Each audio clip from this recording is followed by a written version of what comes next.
Hi, everybody, and welcome to Friday Night Flock Talk. I'm Robin Sullivan of the Leather Elves. The usual announcements, we make them every week, but just in case you're new, which is great, you can like the Leather Elves on Facebook. You can follow us. You should follow us. That way you can find out about surprise sales, pop-up events, things like that. You can also follow the Leather Elves on Instagram, and you can subscribe to our YouTube channel.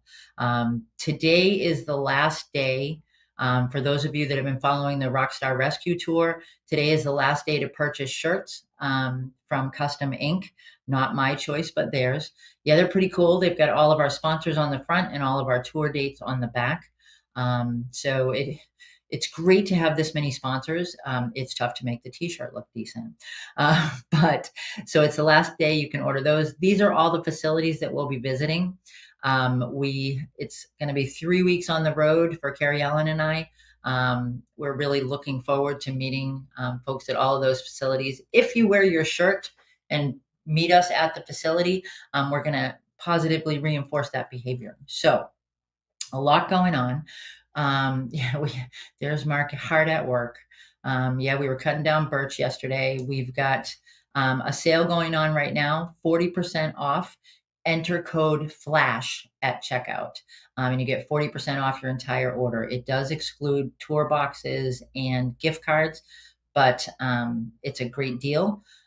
We are ridiculously busy right now, so you got to give us a little bit of time to get it to you, but we haven't done a 40% off sale in a while.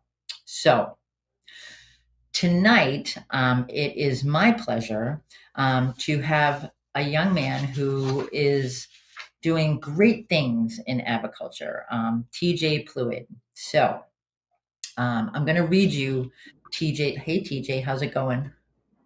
Good. How are you? Good. I'm going to read your bio because it's pretty impressive.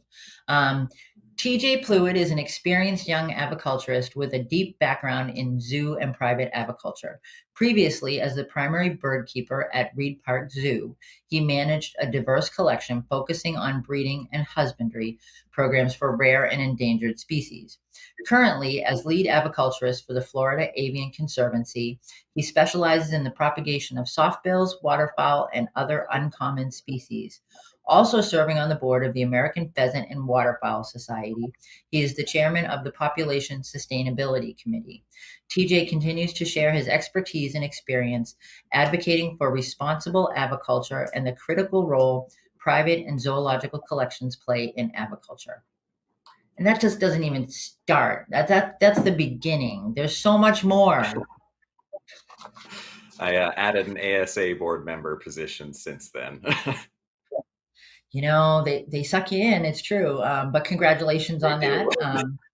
It's, no, it's not a big deal. It's not a big job. Just go for it. And I then just you're like birds. responsible. Yeah, it's true. They're like, we have birds. And you're like, oh, okay, I'll sign up. It's all good. Perfect. So, what we're going to talk about, the reason I wanted TJ to be on tonight was I wanted to talk about what it takes to manage an avian facility, whether it's a breeding facility, a rescue, a rehab, an attraction, whatever that may be, a zoo. And I thought TJ was the person to do that because you've kind of seen it from all different angles, right? Can you repeat that? Sorry. I said, you've seen things from different angles. Whether Yeah. it's the zoo, the private. So, okay, let's just start out with, on average, how many birds are we talking about? Typically, for the collections I have experience with, it goes from about 200 to 500 adult birds. Okay, A couple. that's a big range too. So adult birds, that doesn't even begin to count Yeah. Depending on the eggs time and of the year, that can be the entire population or that can be less than half of the population. oh my goodness, that's a lot. That's a lot. So all right, tell me. So you just kind of chill with the birds all day and play with them, is that right? Yeah, I don't work at all. No. We won't tell anybody, okay? This Perfect. everybody that's out there, what we talk about here stays here. We're not going to discuss. We're not going to get TJ in trouble at work. Um, so seriously though, I mean, a lot of people I think go into this thinking I'm just going to play with birds all day. I'm going to, Right. do my chores really quick and then play with birds. Is this a realistic approach? No, if you want to do that, you can go volunteer somewhere and do the quick cleaning and then spend the time with the birds. But as far as actually being a part of a collection, um, my days range from 8 hours to 16 to 20 hours, depending on what's going on that time of year and what species are doing what. Right. And it's never the same day twice, and you're constantly doing something to either improve the lives of the birds or just managing the collection as a whole. So, okay, that's a great phrase right there. Improve the lives of the birds. Um, so we're not talking about just housing them or, feed, clean, house. That's what are we looking at as far as welfare is concerned? So the feeding and the watering is the basic knowledge there, even though it's not that basic, but that's the minimal. Um, and that really only takes up a few hours of the day as far as the Mhm, adult birds and collection goes. And then you're cleaning bowls, you're doing diet preps, and those two aspects right there take up several hours, lot longer than it takes to feed the birds and collect eggs and things like that. mhm, You're maintaining the plants within their environment, whether they're indoors or outdoors. So you're wearing the hat of a landscaper, a bird feeder, a maintenance person, fixing wire, fixing doors, anything about the enclosure that needs adjusted or rebuilt at that point. Um, mhm, there's just so much going on with all of it. Birds don't do the same thing every day either. So you're paying attention to a lot of their personalities and what they're acting like, anticipating breedings or even observing the breedings themselves, mhm. dealing with illnesses. It's just all over the place. Yeah. Yeah. And so time spent. So, maybe it's well, let's break it down. So, what does the day in the life look like for you? And I know that it changes day to day, but an average day, what does that look like? So, an average day, keep in mind that there's four of us here managing this collection. It's not just a one person show. Um, and because I work later into the night, two of the other guys wake up earlier in the day and get started on even my day before I'm out there working it. Um, so the first thing in the day is feed babies right away and prep diets. And by the time I join, the basic part of the diet prep is done, whereas chopping the produce and getting everything squared away. And then I mix the diets together, add whatever each species needs, prep all the dry food, things like that. And then I load up that wagon we saw in one of the previous shots. And Mhm, while Mickey is still inside feeding the babies, I'm taking this wagon through all the juvenile enclosures, all of the adult breeding pens. And that carries most of what I feed out in the day. So I go straight from prepping everything to I kind of get a walkabout in, check on everybody. mhm, There's a few that I feed before anyone else just because they might have active babies or their diet might not be a part of the wagon. So I just go and get it to them first while I'm checking on everybody, and then I loop through, get everyone fed and watered. And then I usually go back through and am cleaning water bowls a little deeper than giving them just the fresh water. I mean, you got to have a clean mhm, bowl for the fresh water too. And then I'm going through and usually trying to catch up on, adding nesting materials, collecting eggs, checking on babies. The afternoon part of my day is a lot of I guess you could call it maintenance with like the landscaping and the enriching and things like that. And then as you get into the evening, I switch off with Mickey and get back into the hand feeding of the babies, checking the incubators, making sure everything's the right humidity and temperatures, checking the embryos if they're viable. A lot of that's the normal routine, and of course, one bird will I'm bound to throw a wrench in it and change my whole day up. I'm tired just listening. I mean, honestly, we were discussing this before we went on that as I get older, like it becomes more and more difficult to not be tired. But yeah, Karen says there's no such thing as an average day with birds, and it's so true. It is so true. Um, but okay, so I'm I'm going off what we discussed, what we said we were going to chat about because you brought up some really Uh-huh. interesting things. So diet prep. So I know you're super smart, and I really appreciate that. But how do you know? Like, where does this information come from? Like, So what you're going to put in? I balance it between what's known about their natural history and what's written about their captive husbandry. It doesn't even have to be Okay. written. There's a lot of networking between other breeders and zoologists and things like that. So you Mhm. try to get an understanding of what the needs of that specific species are, and then of course there's the individual bird too. So you start your base diet with, say, if a Turaco, for example. They can be an iron sensitive species. They're a fruit eater, so we do a minimal just dry pellet for them of a fruit pellet based off their fruit eating diet, and then they get the Mhm. fresh fruit added daily. And then some birds don't like certain fruits, so we've kind of whittled it down to certain things, and then I'll add on other fruits to specific pairs as sort of a dietary enrichment factor. But Right. it basically goes into networking with other people, what's worked with them, reading about what the birds are eating in the wild. There is husbandry manuals out there, not for every species, but you can usually get close, and you can base Mhm. off what's commercially available and kind of cater that to what you have and what's available to you. Because I find so it's not okay. This is a duck, then it's the same as any other duck, and I'm going to just feed it the same thing. Because I think in the companion parrot world, we get stuck in that rut sometimes. Right, It's the oh well, this is a large parrot pellet. It must be good for this and this species. It's not right. the same, right? Okay. So a Um, good example of that is the ocellated turkeys I work with.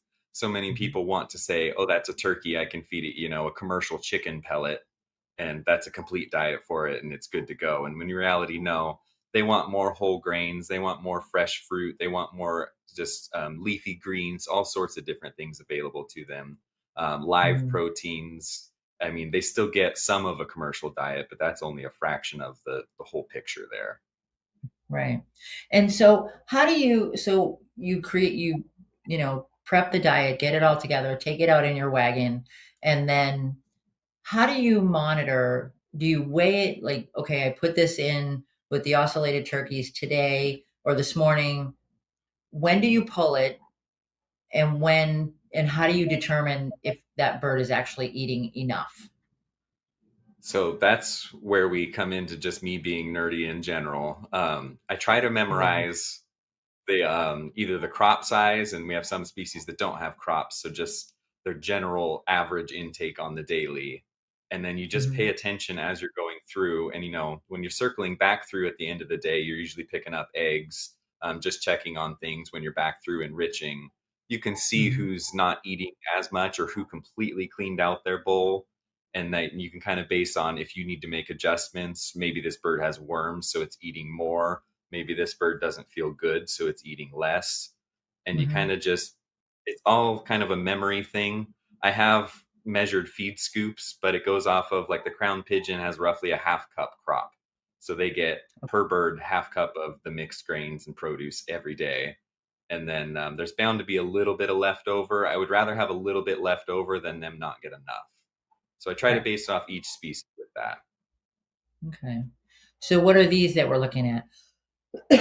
So those my smaller measuring scoops for babies to measure out both wet and dry formulas. That's why I have two different sets. Mhm, Um, and that one is kind of the same thing. You know the crop sizing, you know the weight of the animal, and so you just adjust your formula amount. Because I don't, a lot of parrot breeders, and there's nothing wrong with this. I just don't really breed parrots. Do one big container of a formula and dose each individual out of a larger syringe, or keep track of how much each bird is getting out of a smaller syringe. And I do Right. individual little glasses for each baby that's getting fed. So I measure out specifically the exact amount that equates to 10% of its body weight, which is our feeding ratio for babies. Huh. So that's a lot of work, but it sounds good. So what is it, just so that you can keep better track of it, that you do it that way?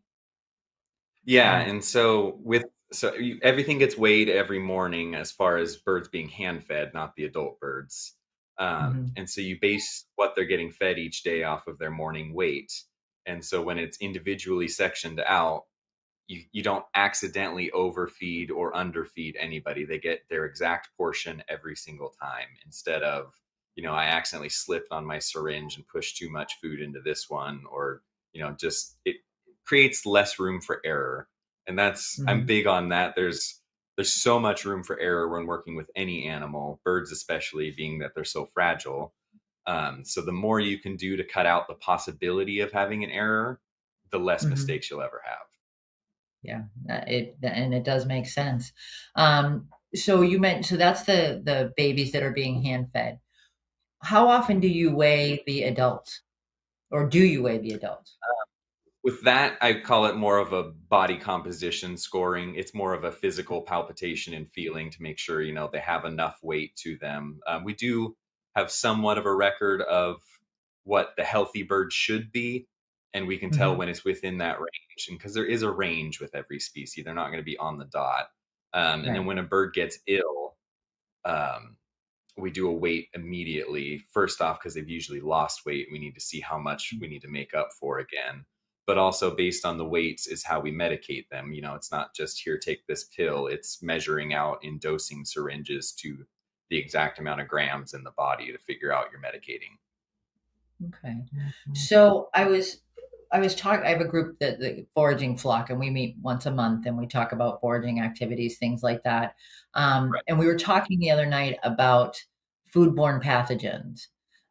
How and My suggestion to them was, if you're feeding fresh, to not leave it it depends where you live too, but not more than an hour or two. Um, how do you guys handle that in such a big facility? So that's where the pellet side of things comes, or the dry feed. It's not always Mhm, pellets. Sometimes it's whole grains, things like that, depending on the species. That's the part that's almost always available to them, and the fresh is portioned out so they can consume it within a time frame of a couple hours. So it's never okay. sitting out very long. And we also have ways to reduce the temperature in our aviaries so that Mhm. if it's baking outside, this fresh fruit is not going to go terrible in 15 minutes. We're going to cool down the temperature itself so it can stay Right. out for longer and they can get more of that fresh diet in with them. So you have this Nice. video I here. know. It actually drops by about 15 degrees within inside the aviaries. That's great. So is that okay? So we'll come back to talking about that. Because I want to talk about, because we years ago I did an on-demand shower for elephants, and Uh-huh. I had always wanted to adapt it for birds and just never got to it. But I want to talk about that if we can. As Yeah. far as, so pellets available all the time, fresh. They You know what they're going to eat pretty much, and it's taken care of. Okay. Because I Portion think it out that's because really they're going to prefer the fresh stuff anyway, so that's where the crop size can come into more importance too, of how much this bird is able to eat within a time frame. That's the amount right. you're giving them. So this is the answer to food is love, that it's not. Because I think we do this with our birds at home. We do a lot of overfeeding. It's, oh no, I want him to have a little more, a little more. Oh, it's chop, it's fresh, it's good for him, so I'll give him more of that. We should also be familiar with the crop size, I would assume. Right. Everyone with an animal in their care should know what they should be getting each day or in each time frame. Hmm. Yeah, I don't know if my husband's watching or not. We have this debate about my cat. The cat gets, when Mark feeds her, she gets a lot of food. When I feed her, not so Yeah. much. She's a little chunky, but so it is. I mean, and it's tough because you get a response a lot of times when when you give food, when you're Yeah. providing that thing that they need, you're getting a response. And so it's human nature, I think, to want to keep that going. Oh, I Yes, want to it be the is good our guy. version of giving love. Yeah. Yeah. Okay. So breeding, let's talk about that.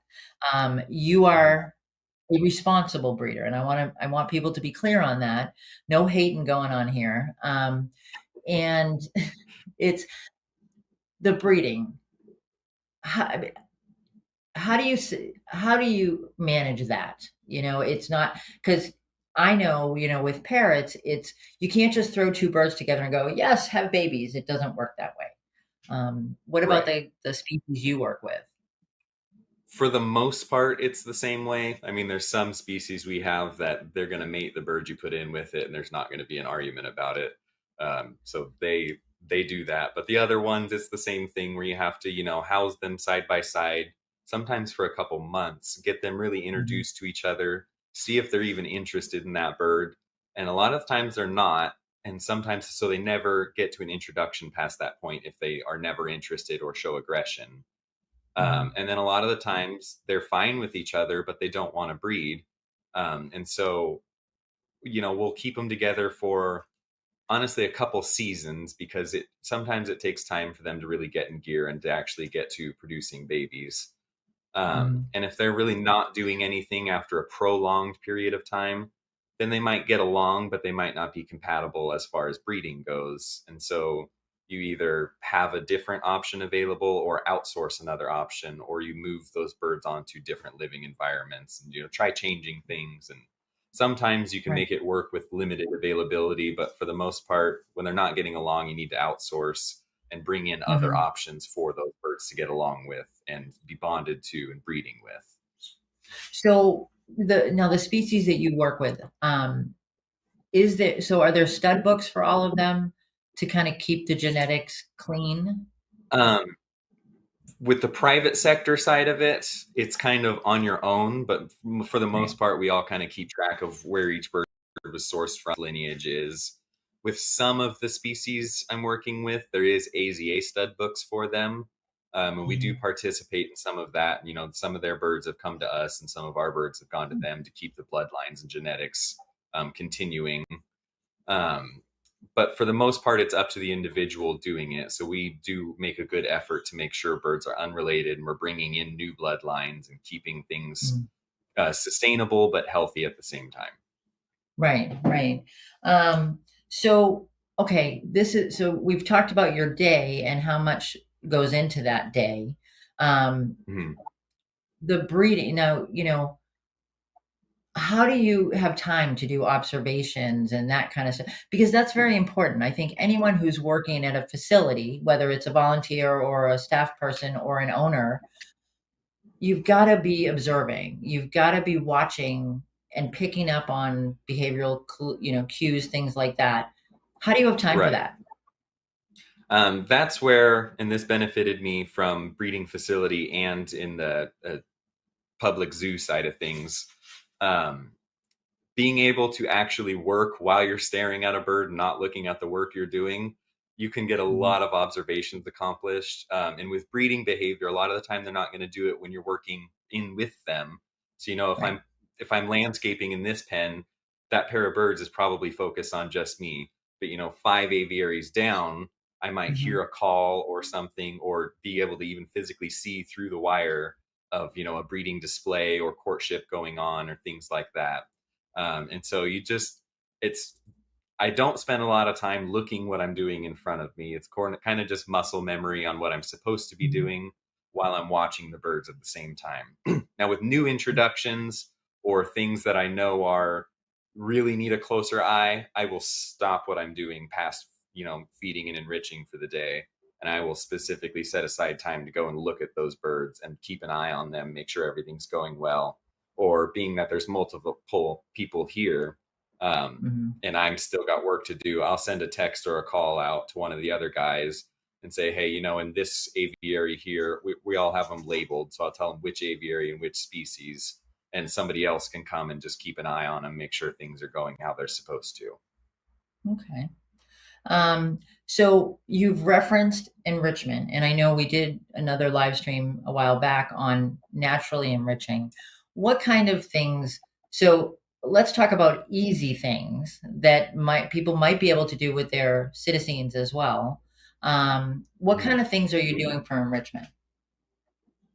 So that falls back into, and we talked about this previously, with the landscaping, you're changing the environment, which is enriching. That cooling system I referenced earlier with the sprinklers overhead of the aviaries, you're Mhm. creating basically an artificial rainstorm, and that's very enriching to birds, Oh yeah. whether they like it or not. I listen to music while I'm out there. Sometimes I'll listen to just like podcasts of human conversation, and sometimes we walk people through the aviaries, and that's enriching for them.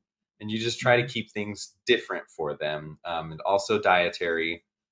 This species that doesn't get bananas, I might just go and throw them some bananas one day to let them, even if they don't like it, they can pick at it and try figuring it out. Mhm. Um, it's scattering diets around. There's a lot of really quick but inclusive enrichment things that you can do as you're working your aviaries. Right. Excuse me. Do you ever use scatter feeders? I haven't, but I know them well enough that I love the idea. I just haven't used them. Yeah, it's kind of interesting. They use them a lot in the zoo field, and Yeah, it's just it's on a time schedule, and it scatters food so that birds, it's not always the same. You can randomize it. It's kind of neat. It can be so it's offering enrichment when you're not there, kind of thing. So that's right. cool. All right, so we talked about feeding. So these are self-cleaning birds. Yeah. Yeah. No, there's a Okay. lot of cleanup involved. We have feeding shelves that has to constantly be cleaned. Bowls need to be washed daily, kind of thing. And I always have a stack of bowls to wash. If I'm ever bored, I know there's dishes waiting for me. And with the size of our aviaries, feces buildup isn't as much of an issue because we have natural floors in them. And so, the Mhm. natural biome of the soil and everything below them is actually consuming most of it before it's ever any buildup whatsoever. Because, two Mhm. birds and several hundred square feet are not going to really create a ton of waste that needs to be disposed of. Some of our larger birds make larger piles. And so that's just a, quick going through with it. I have a little rake and bucket that I just quickly fill up and dump into a wagon and haul off into a compost pile. Mhm. But I try to keep everything pretty clean so that the cleaning never takes very long. That's nice. It's a good system, and that's something too that with companion birds, people do it's a big task. It takes so long. If you kind of stick and keep up with it, Mhm. the heavy duty cleaning takes a little bit takes more time, but that daily routine is not so bad if you stay with Yeah, it. Um, so when you were talking about, so there's two birds, do you have any multi-species aviaries or are they all single species? I've got quite a few of them, but also quite a few single species aviaries, just kind of depending on compatibility. Mhm. I think And one aviary so I've got four different breeding species in altogether right now. nice. So I try to create And a so dynamic. yeah, it's so they're different species, and they're Mhm. all breeding. That's very cool. Yeah, So like as these far tanagers as that Nick just pulled up. Tanagers occupy canopy and brush kind of a habitat. And so I'll Mhm. keep ground doves below them or quail below them or another songbird species that they're compatible with. It Yeah. depends on the individual species I'm in reference. So I love there are a lot of people that keep quail in the bottom of their aviaries, on the ground, and I think that's pretty cool.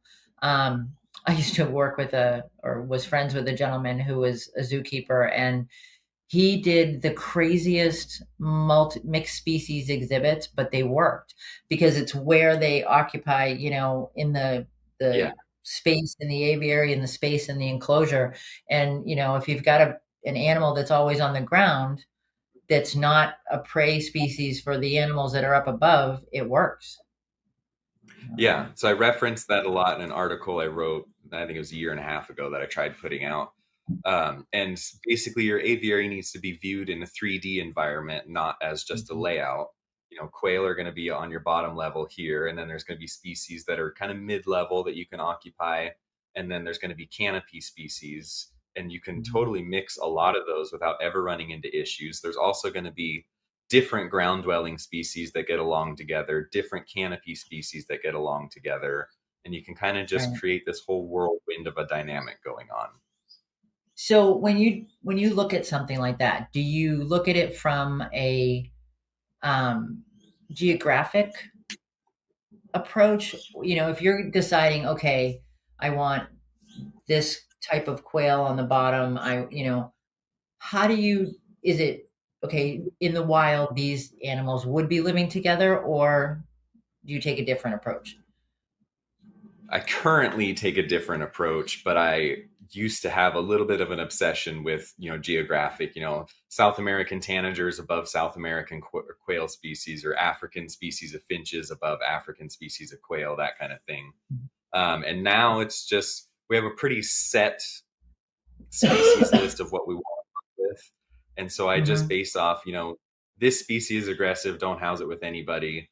This species is only aggressive towards large birds, so we can put plenty of smaller species in with it and just kind of jumble it up. Like right now, I've got Australia with Southeast Asia, I've got Africa with South America, all sorts of different mixtures going on there. That's pretty interesting, though. So, is this just by observation that you kind of figured this out, or yeah. Yeah, and just the experience of working with species. I live with older aviculturists too, so I get decades of experience to rely on. Mhm. So if I'm not familiar with something, I can bounce off a question, and networking with other breeders that would be experienced with those species. And so you can kind of figure out the general attitude of each species towards another species or towards Mhm. individuals of its own species, and kind of sculpt it and base it around that. Like I know starlings get a bad rap among a lot of softbill keepers for mixed species exhibits. I've never had Hmm. an issue with starlings being housed with anyone else. And so we do a lot Is of that stuff like that and mixing stuff. Hey there. Hello. so? Is it because of, so what's the reason behind that? I mean, what are people? Um, I've always just been told there's a lot of aggression around them and that they just Mhm. pick on other birds. And I guess my thought is, how large of a space and how, natural of a space are you providing them? Because in my experience, it was always large aviaries that were well planted, and I'm wondering if that's making the difference. I It haven't might gotten to be. play with it enough because it's working for me, so I'm not going to change it. Stick with what works. Yeah. So Jane is our Aussie who's listening tonight, and Jane asked, "What Australian birds do you have?" Oh, I got to think about it. Right off the bat, rainbow lorikeets. That might be my only Australian one right now, but they are in a mixed species enclosure. Nice. Very nice. Oh, Um, there's border parakeets. I think they're Australian. I'm kind of blanking on that one right now. I think you're right. Um, but Jane, correct us if we're not, if that's not correct. Um, Let's do. so, so um, a lot of these things apply, that we're talking about, apply across setting. It's not just in a breeding facility. A lot of this applies in a rescue or a rehoming organization. The same within your home, just on a smaller scale. But I think all of it is really good information. So the Right. as far as Charlie says yes, so we got that right on the board. Good deal. Thanks, Charlie. Charlie stamp of Um, approval. and Lorraine wants to know if you're breeding capes or jardines. No, I only have No. 3 citizen species right now. Okay.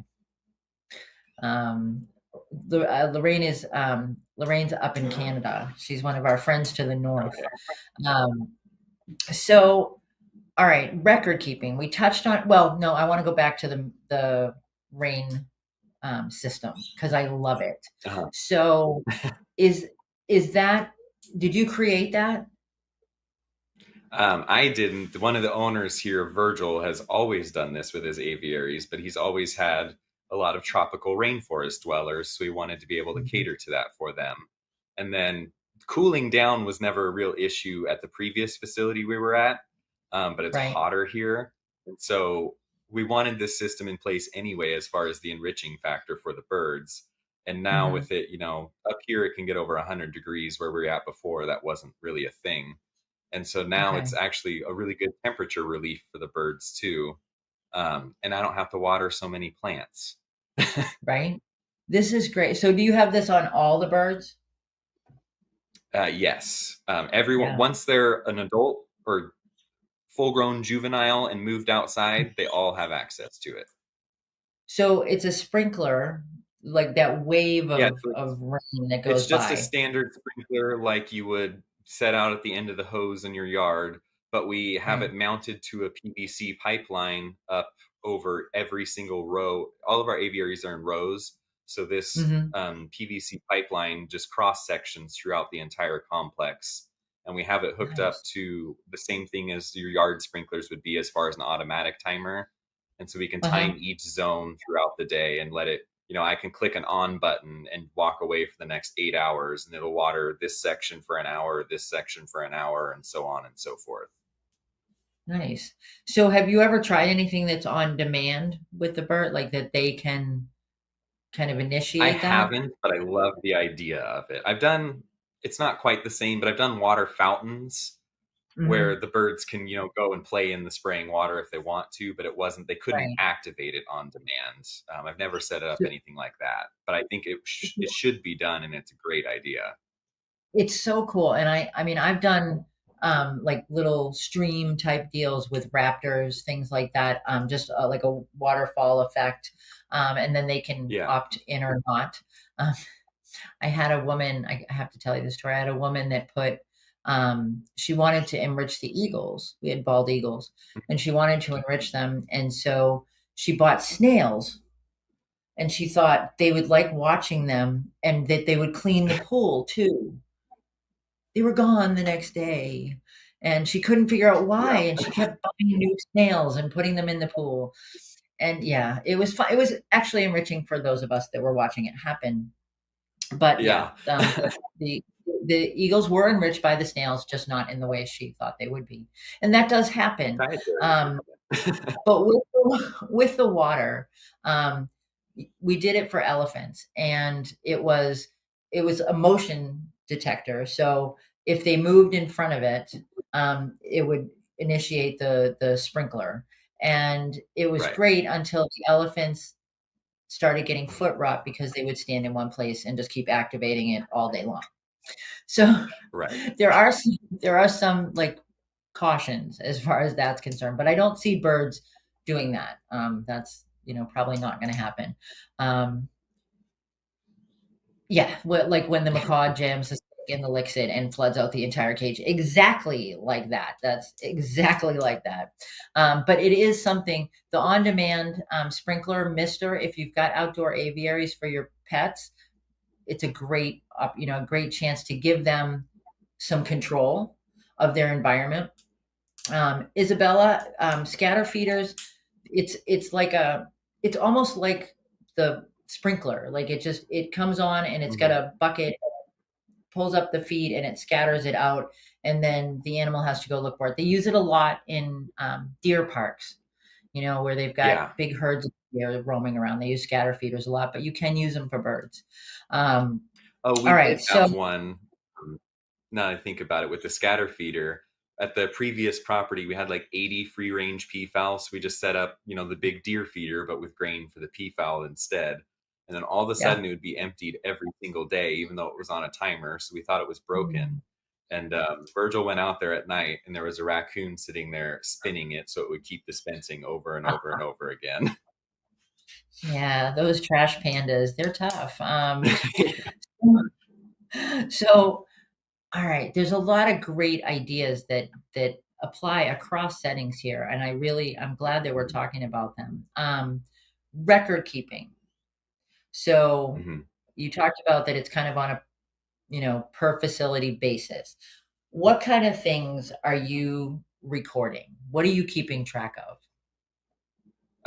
So ours is the bloodline or where that individual bird came from, which Mhm. facility bred it out of which lineage of that species. We keep track of when it was hatched on site, who its parents were. So it was the cross of which lineages. It's DNA sexing information. So we get everything here gets DNA sexed. So then we get actual records back saying this bird, is this gender or sex, it and that also goes into part because we use our leg band information on that, so we have a positive individual identity and sex of every Okay. individual. And so like that one, I do visual identifiers and leg bands that are numbered. um, Mhm. Visual identifiers, just a colored zip tie. It's usually a combination of colors because there's not enough colors in the rainbow to keep track of every Right. single thing. um, so this one will have on the other leg a permanent band that has a number on it, which is just its individual identification. But you can only really see it if you've got the bird in your hand or you're sitting there with Right. binoculars looking at it. So I want to be able to just quickly look into the aviary and go, oh, that's this one from this breeding. So it can be paired with this one from this breeding and, Mhm. provide it as an unrelated pair that way. It's just a quick visual on that one. We also Okay. do record keeping of which pairs are more productive than others, which pairs are fertile or infertile, how many we've produced off of one pair, so we know to give them a break or cool Mhm. down that bloodline a little, so you don't flood your genetics with all one bloodline of birds when there's other options out there. Right. A lot of different little things into a big grand scheme of record keeping. Yeah. And I think it's so important. There's your Mhm. incubators, right? Um, Yep, and some of them. oh, yeah, I'm thinking there's probably more. There we go. And so with record keeping, I think it's so important. I mean, for you guys, it's record keeping for it's business purposes, Mhm. and welfare. So they're both coming into play, when you talk about we're going to give them a break or we're going to, and I think Right. people at home, things like weights, things, keeping good records so that if something, you know, goes wrong, you see that change. It's out of the Yeah. norm. Well, what's been going on weight wise? What's been going on behavior wise? And just keeping those records. Um, I just wanted to go back. Lorraine had asked, do you do relationship tests from a lab? So, Um, Not currently, but I'm working on a project with Taylor Haynes. Some of you guys know him. To Because some people haven't been able to keep good records of things, or some people just aren't honest about it. yeah. We pulled the blood on every single blue crown pigeon on the property, and I'm trying to work with other facilities to pull the blood on all of theirs to see if unrelated blue crown pigeons even exist in this country, because they haven't been imported in decades.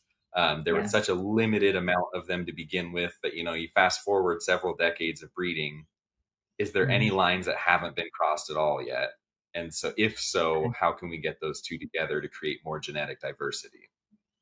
Oh, that's great. Haven't got That's the results really back yet, but it is in the works. nice. Very nice. So record keeping is important. The business aspect of things. So is that part Mhm. of running or managing a facility as well? Absolutely. I try to make that Virgil's problem more than mine, though, so he can sit on the phone and talk to people. Um, Okay. but the business side of it is a lot. We do a lot with zoos and other private breeding facilities and people that want pets. So there's just this huge spectrum of options. We won't sell a bird to just anybody. So you kind of have to vet people on, do they know what they're doing? Can we assist in talking them through to provide the proper care for this bird? Are they just a Mhm. red flag in general, or is this a great person to be having birds? There's a lot that goes into all of it, not just I have a bird for sale, here it's sold kind of thing. Right. And I think that is important. We talk about in rescue and rehome that there is a process, and um, but I think it's, you need to look for at least the basics with people, is it a Yeah. safe, and can they house this bird? Can they feed it correctly? And I think that's part of the business of birds, is it, you need to be sure. I mean, well, you can't be sure, but you need to do your due diligence to try to get these Yeah. birds into a good home. Um, Yeah. and I That's a and big that part of placing birds, actually. Anyone can send us money and tell us they want a bird, but none of us feel right if we let a bird go without knowing anything about where it's going or who it's going to.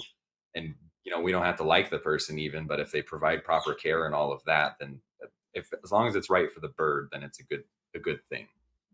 right. Excuse me.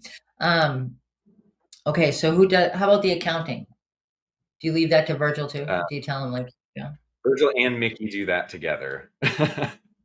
there we go. But there's a lot of Um, that as well. I mean, that's the reality is, when you're running a facility, whatever, species of facility you've got, there Mhm. is still the reality of it is the dollars and cents, the record keeping, the day-to-day, not so pretty cleaning and, all of that. It definitely happens. Right. Cost wise, are we talking, it's a lot, right? Yeah. So a facility like ours, you're getting into the hundreds of thousands of dollars as far as assembling it, getting everything together.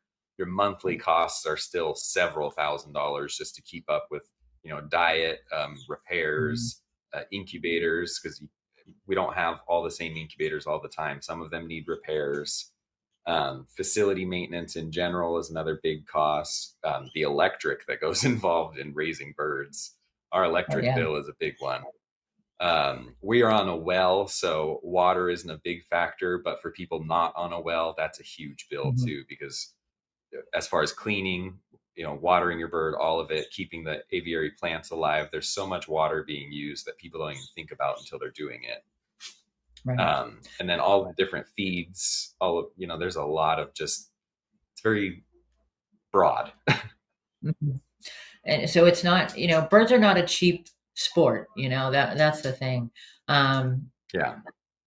so a question just came up. Aren't there some species that you are breeding that no one else is or has not been having great success with? Can you tell us a little bit about them? Oh, she knows Or that's not? a loaded question. She does know it's a Yeah, loaded we can question. go into it. Our facility focuses more on rare species that don't get a lot of attention or none at all. There's not a lot of numbers of pygmy geese being bred outside of zoos. There's not a lot of numbers of ocellated turkeys being bred outside of zoos. We do quite a bit of them. Crown pigeons are getting more common, but that's because of the work that Virgil and Mickey put in, over a decade ago. Turacos, I don't know what we do right, but we do something right with great blue Turacos.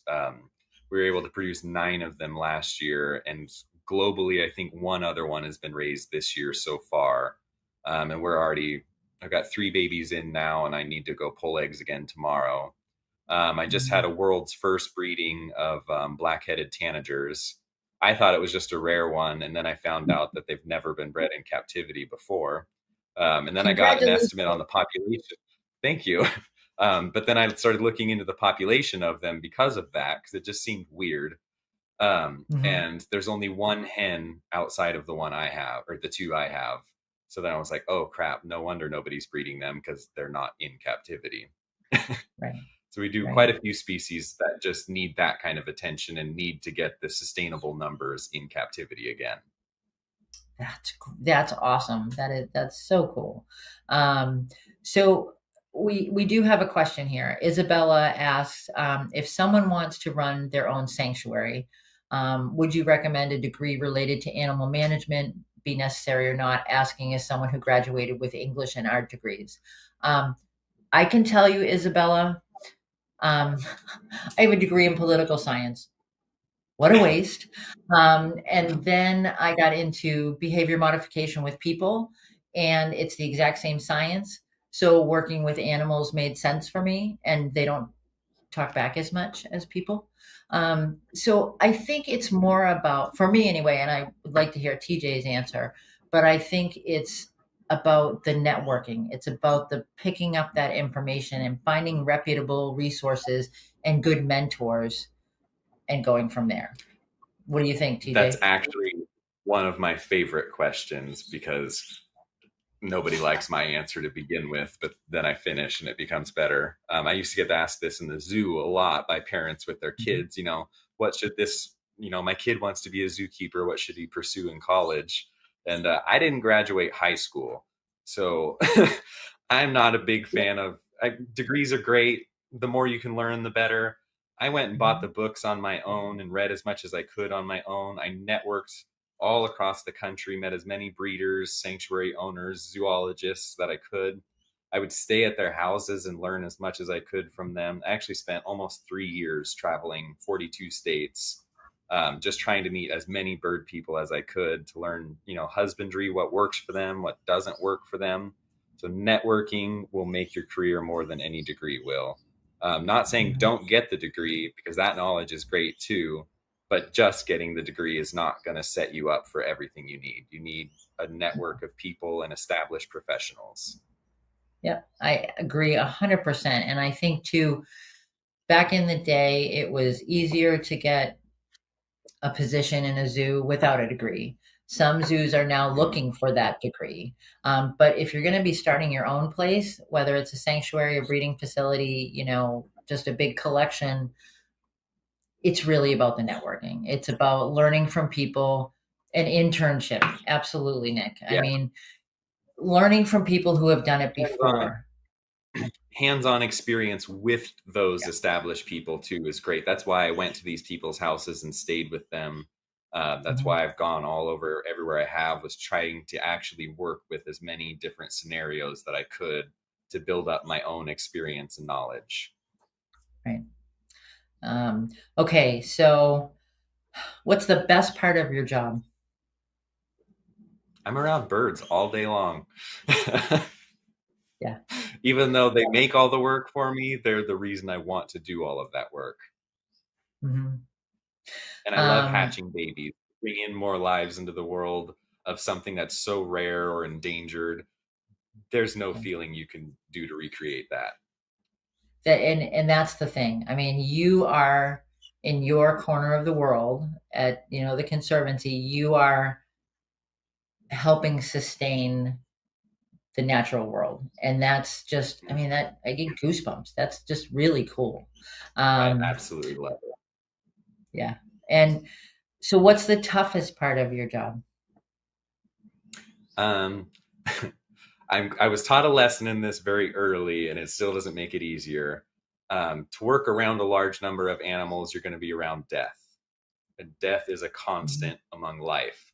So I was told the phrase, if you want to work with livestock, you have to get used to dead stock. And it's not because of necessarily bad care or anything like that, but you cannot work with hundreds of lives of things with a shorter Mhm. life expectancy than you. It doesn't apply to all parrots, but it applies to the species I'm working with. um, they're going to pass away. Some of them are going to Mhm. be in horrible accidents. Some of them are going to be old age. Some are going to be disease. And there's nothing you can do to avoid a lot of it. But it doesn't make it any easier at all. No, and that is hard, and it is part of having animals in your life at any on any level. Um, so a question someone wants to know what's the difference between conservancy and conservation. So conservancy is a noun and It's conservation basically is an our facility that is working for conservation. We don't directly contribute to, putting these animals back into the wild, but we are a fallback population for, it's called XC2 or XI2. Um, Mhm. Basically, if something happens to them in their native range, Spix's macaws are a great example. Something they got wiped out due to habitat destruction. Well, there was conservancies in place already breeding these species for the event of that happening, and they're able Mhm. to send those birds back to another facility that is in their home range to eventually breed there to release into the wild. So we're not directly sending these birds to be released into the wild, but we are sustaining populations to make that an option if it's ever needed. And that is so important. And a lot of times people get upset with breeding facilities, and there is definitely a positive side to having that population just in case. We don't want to think about that happening, but just in case. And Yeah. that's the reality. Ideally, there will never be a use for it, but we're here to provide that if it's ever needed. So here's the big question, Nick. Where can we meet you, TJ, and listen to one of your lectures? So this year, knock on wood, if everything goes well, I will be at American Federation of Aviculture speaking about breeding a lot of the species I work with. And I'll also be at the ASA convention if all goes well. Things can always happen, but the plan is to be at both, speaking at both. Excellent. So I would highly suggest. Jane says you're doing amazing work, really quite impressive. Great effort. Thank you. And it's true. I love talking with you because it's just it makes my brain do this. It makes me think of different ways to enhance welfare for birds, that are in human care. And I love it. And I really want to thank you. And I absolutely, before you guys all signed on, TJ told Nick and I he would be on at least 5 more times. So, it's on record now. And I told Robin I'm going to be keeping my mouth shut more. So thank you so much, TJ. We appreciate you sharing all this information with us, and letting people know the reality of having an avian facility. It's not all hearts and flowers, but there are definitely some positives to it. So, and some wins and some fireworks. So just so everyone knows, next week we will be doing AFA trivia. So past conferences, what's the mission, who's the president, all these kind of things. So you can study up this week, and there will be prizes. So next week, AFA trivia on the live stream. So TJ, finish your work up by 7 o'clock so that you can participate. So you have all the answers when you go to the conference. No pressure. None. All right. So thank you again, TJ. We will see you guys next week. Get ready for AFA trivia. And one more time, last night to buy your Rockstar Rescue Tour t-shirts through Custom Ink. Not my rule, it's the company's rule. So hopefully if you want a t-shirt, you'll remember. All right. You guys take care, and we will see you all next week. Thanks, TJ. Bye-bye. Bye-bye.